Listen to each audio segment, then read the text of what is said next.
Where we at? Where we at? Where we at?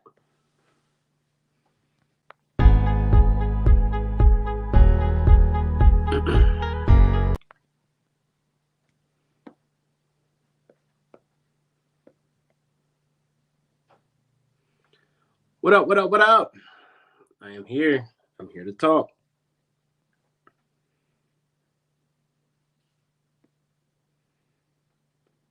Let's get her done.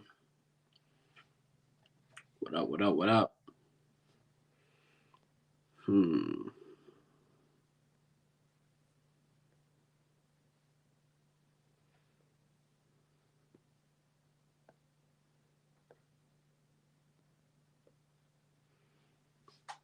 What's going on? Who we got in here?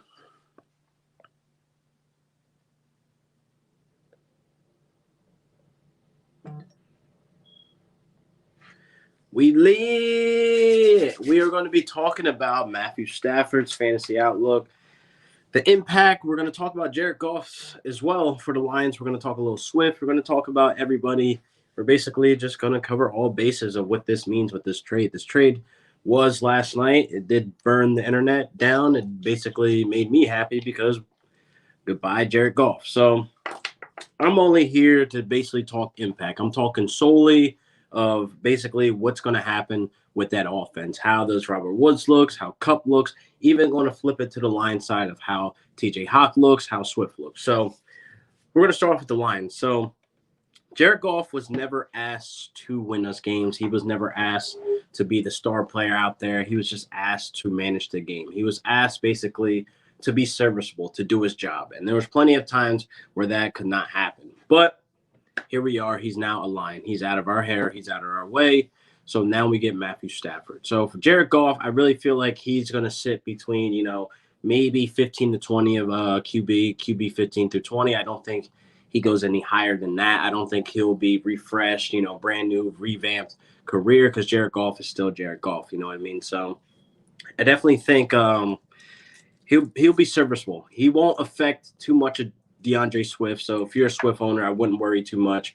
A lot of guys are talking about they're selling DeAndre Swift because Jared Goff is there. They're idiots. Let them be idiots. Go ahead. If you're selling, I'm buying. I want to be that guy. Definitely for the most part. So I'm not too worried about Swift's value. I'm not too worried about the new coaching staff going there. Anthony Lynn over there as the OC, as the offensive coordinator. I like what he did with Eckler. I like what he did with Melvin Gordon. He both had them looking like RB1. So I don't understand how this will alter or hurt, DeAndre Swift's value for the simple fact that he's going to see a lot of passes out of the backfield. So that's PPR value there. That's PPR, instance there. So I feel like Swift is not affected. It doesn't matter who's under center. So more so, we need to worry about the wide receiver core. I know Quintez is there. He wasn't like too crazy impressive. He could be some type of value going into this next season, maybe in Dynasty and maybe in redraft. I don't know. I'll probably take a late round flyer. I mean, one touchdown, I kind of made him 1 week fantasy relevant. I think it was like week 11, week 12. It was late in the season where he became fantasy relevant all of a sudden. But at the end of the day, it's kind of like, I don't know if we go out and buy him just yet. But Kenny Galladay's most likely out of the door. He's not probably going to return. They might offer him the franchise tag, but then again, here we are trying to figure out who's staying, who's going. But Marvin Jones probably looking to cash in. He could get offers. He showed some interest this morning on the LA Rams. So come on over, Marvin Jones. That I definitely like him as our wide receiver 3, possibly wide receiver 2. It doesn't even matter. That'll hurt Van Jefferson if we're going to flip to the Ram side right now. If we end up signing a wide receiver, it could be Marvin Jones. It could be AJ Green. It could be whoever's out there available. Then that Van Jefferson hype will go straight to the ground because I don't see him outplaying a veteran. He'll be going to year 2. But I do like the little flashes that I'm getting from Van Jefferson. So hopefully we don't sign anybody. Hopefully we get Van Jefferson the actual opportunity to perform, to actually, put up some stats. You know what I mean? I definitely want to see him more involved instead of him splitting, with Josh Reynolds, who also is out the door. We're not re-signing Josh Reynolds, so he's out of the way. So that means the door's wide open for Van Jefferson. So can't wait for that to happen. So back to the line. So TJ Hawk, I don't know if he takes a hit as much as everybody else is thinking, but I definitely think Jared Goff is tight end friendly.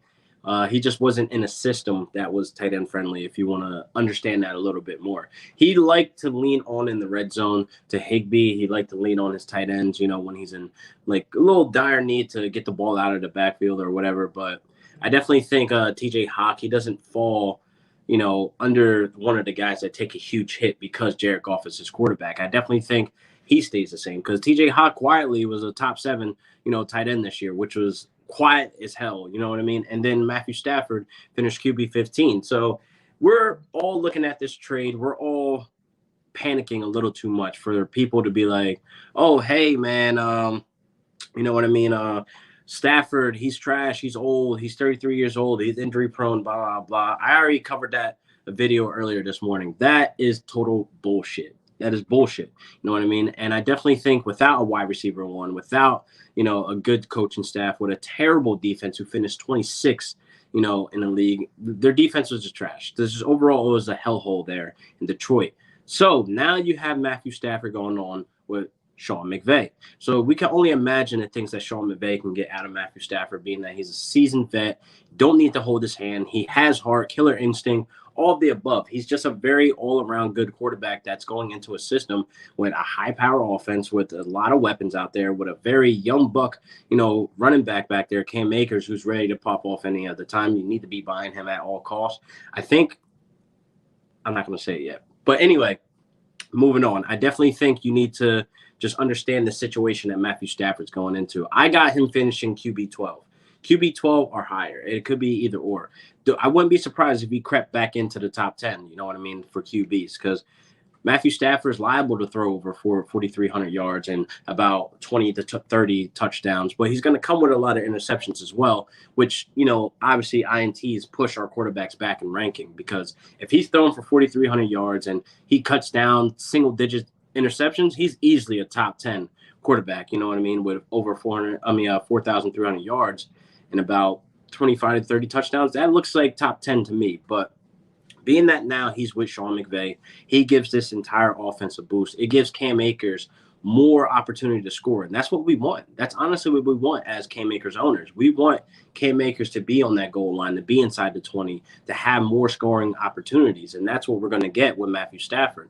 Matthew Stafford, they're saying he's old. I really don't see it. I don't see how he's slowing down. It's not like he's a 36 or 37-year-old quarterback. It's not like we went out and signed Phillip Rivers. You know what I mean? That's not the case here. You know what I mean? I would definitely be questioning if we went and got a Phillip Rivers, something like that, if this was a year ago instead of him going to the Colts. I would definitely question that. I mean, I wouldn't want to give up a 25-year-old quarterback for a 37, 38-year-old, Phillip Rivers, who I wasn't really – I'm not going to say he sucked, but he's just not like something that's like above average. He's just a serviceable quarterback as well. But again, we'll see how this happens to hit, for fantasy impact. But I think Jared Goff is a serviceable quarterback that doesn't affect TJ Hawk, that doesn't affect DeAndre Swift. The more of the problem lies of who's going to be there, who's the wide receiver core. And I definitely think, Mohamed Sanu, he's mediocre. He's nothing special ever since he left Atlanta. I don't think he brings anything to the table. I don't think he's going to be there next season. And then Kenny Golladay, I definitely think he's going to get franchise tagged. But if somebody offers him more money, I think he's going to go bag chasing. I don't really see him having any, desire to return back there without Matthew Stafford. Not saying, he could be like, let me buckle down with a fresh start with a guy that I can work around that. Because the injury last season was terrible for Kenny Galladay's value to cash in big on the contract. But again, Detroit needs him more than ever right now. So they might end up throwing him the bag. But I don't think Marvin Jones comes back, because if they throw Kenny Golladay the bag, I don't think they have enough money to actually pursue Marvin Jones. So Marvin Jones might be on the move, which is a terrible situation, because now they have to use that draft capital and go out and get wide receivers that can come in and play. But yeah, on that end of the things, the Lions, for fantasy purposes, I'm not touching anybody other than Swift really, and maybe Hawk. If Hawk is there available for me, in the 6th, 7th, 8th round, if he's in that range, then maybe, you know what I mean? I'm not thinking that's reaching too high. I'm not thinking that's, I'm overpaying. I definitely think, that's a fair price for TJ Hawk. Because, like, again, he quietly finished top 7 this year. I don't know how he did it, but he did it. So I definitely think he's a very good tight end that you can get in those rounds, in the later rounds, but the mid rounds, I should say. But for the Lions side of it, not touching. Now to the Rams side. Cooper Kupp is probably one of the ones that I'm going to highlight as one of the guys as a wide receiver 1 for the Rams. Even though this season we didn't really get that out of Kupp, it was more of a Robert Woods show. But again, that was just the inconsistency of Goff and the offense gelling together all together. And then I think Kupp comes out as the number 1 stud out of this offense with Matthew Stafford back there. So with Kupp, I feel like he can get back to that 10 touchdown form. I think he can get to thanks. I think he can get to the point where he's a top 10 wide receiver again. Robert Woods is going to be a possession receiver. He's going to be able to stretch the field as well. Because you got to remember, Robert Woods can get separation and he could stretch the field. He could do the deep ball. It just, we haven't seen it in a while. He's never been asked to do that consistently over and over and over again. So I definitely feel like, this brings another dynamic to Robert Woods and how fast he is, how elusive he is. He can create separation. So if Matthew Stafford's still able to air the ball out, which he can, you know what I mean, at 33 years old, I definitely think this brings on a whole nother dynamic, a whole nother playbook, for McVay to play with and have Matthew Stafford back there and be efficient. So I definitely think, Robert Woods and Cooper Kupp, they obviously get to skyrocket to the moon, fellas. That's going to be the theme for the rest of the offseason into the season, to the moon, fellas. So I definitely want to buy Cooper Kupp again. I definitely want to buy Robert Woods. These are 2 wide receivers that are going to eat, man. I wouldn't be surprised if both of them came out of this with 1,000 yards. There was that one year we almost did it. I think it was 2018 where we almost had 3 wide receivers with 1,000 yards. Cook, Kupp, and Woods. The only way this happens and the only way this works is everybody stays healthy. You know what I mean? So I think we need to really focus in on how we're going to make this work as well. Basically with salary cap or whatever you want to call it, because I really don't think salary cap matters to the Rams. I don't think first-round draft picks matter to the Rams. Some way, somehow, we're going to make this work to where we're going to end up, everybody paid and happy. So Matthew Stafford going into a situation. Let's talk about him for fantasy. I definitely think Matthew Stafford's a buy. I definitely think he's one of those late round guys you get in the 10th, 11th, 12th round, because I'm a guy that waits on QBs. I don't need to go out and get a Lamar Jackson and Patty Mahomes in like the 2nd or 3rd round. I'm good, love. I'll enjoy, the later rounds. The highest I reached this year was Josh Allen. That was in the 6th round.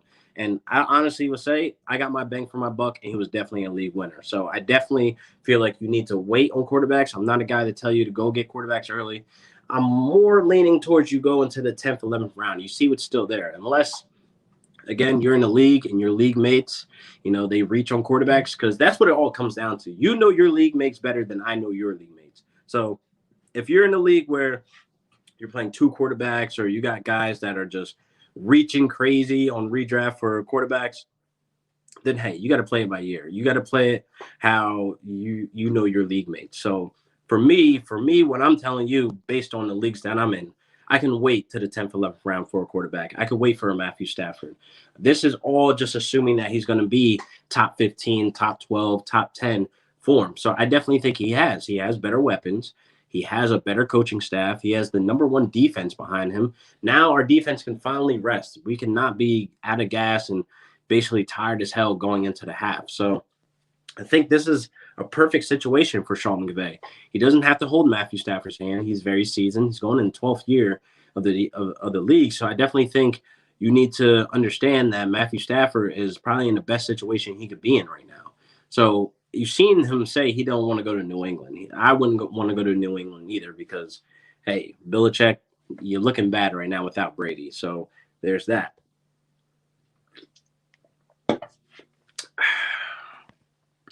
Rams are going to be tight on salary. Love what that means for the long-term Van Jefferson value. Hell yeah. I definitely, man, Van Jefferson's getting some hate right now. I saw somebody telling somebody not to buy Van Jefferson. Van Jefferson is dirt cheap right now. Why wouldn't you pay for that? It's not like we're telling you to go spend a top capital draft pick on him or go trade somebody for him. Go get Van Jefferson if he's out there available on the wire, which I'm pretty sure he is. Like, nobody's telling these guys to give up like Cam Akers or Jonathan Taylor for Van Jefferson. Nobody's telling you to give up I don't even know, like a mediocre player for, a guy who was basically just on value, on a reach. So I definitely think, the hate for Van Jefferson is unnecessary. It doesn't make much sense. It doesn't even like, how does it harm you? How are you taking any risk? It's more reward than there is a risk to go get Van Jefferson right now. I don't know. I don't understand those people. These people are weird. I figured they only be in eight man leagues and all this other shit where they only have 10 available roster spots. I don't know. But if you have the room and you have the opportunity to go get Van Jefferson, go get Van Jefferson. It doesn't make sense not to at this point. He could end up being, the third option on that offense. And they're all going to eat, man. This offense is going to be very, very powerful, man. I mean, I would be shook if I was a Seattle fan or a San Fran fan or, a Cardinals fan. I would be shook right now, definitely, because right now we're in competition right now when it comes to the quarterbacks. Russell Wilson, still the best quarterback in that division, but Kyler, still a question mark for me. I'm not too sure if he's elite. I think he's top tier, but I don't think he's elite. Now, Matthew Stafford, top tier, maybe elite with this offense, maybe elite with Sean McVay. The question is still there, but still, we're not the worst team in that division when it comes to quarterbacks anymore. Because honestly, there was a point where I was going to say Jimmy G is better than Jared Goff, but then you know, Jimmy G is never available. Jimmy G is never there on the field. So that's the main problem. But yeah, there's that. But when it comes to fantasy for Matthew Stafford, he's a buy. When it comes to Cup, obviously buy. Skyrocket to the roof. Woods, skyrocket to the roof. You're probably wondering about Tyler Higbee. Now, Tyler Higbee, man, here's the thing. We're all thinking Tyler Higbee is going to skyrocket as well. Honestly, I think he gets a slight boost. Um, we drafted Gerald Everett's replacement. I don't think people are really acknowledging that we have Bryson Hopkins, which is basically a Gerald Everett. It's the same exact body build, same exact style of play, same exact type of tight end. So he's definitely not going to be the blocking tight end. Higbee is still the blocking tight end. I definitely think going into year 2 for Hopkins, it could be a little delay. It could be a slight delay. I don't think he has enough under his belt to learn the playbook, to learn the system, to be out there and have game speed, to game time. Because I think he only suited up twice this season. I don't think he's like ready to take on the mantle as the tight end 2. But we shall see what happens, because I wouldn't be surprised if the Rams ended up drafting another tight end this year. We seem to do that a lot. I don't know why, but we do it. But I wouldn't be surprised if Tyler Higbee in the beginning of the season gets a little boost where he's looking like a top 10, and then as Hopkins gets more involved, and then we start seeing the shift of tides where we see actually it's becoming a 50-50 split or 60-40 split between the tight ends. So I definitely think it becomes some semi-relevant. I wouldn't doubt that Tyler Higbee ends up doing some good numbers in the beginning of the season, but Bryson Hopkins is there, the rookie going into year 2. He is basically the replacement for Gerald Everett.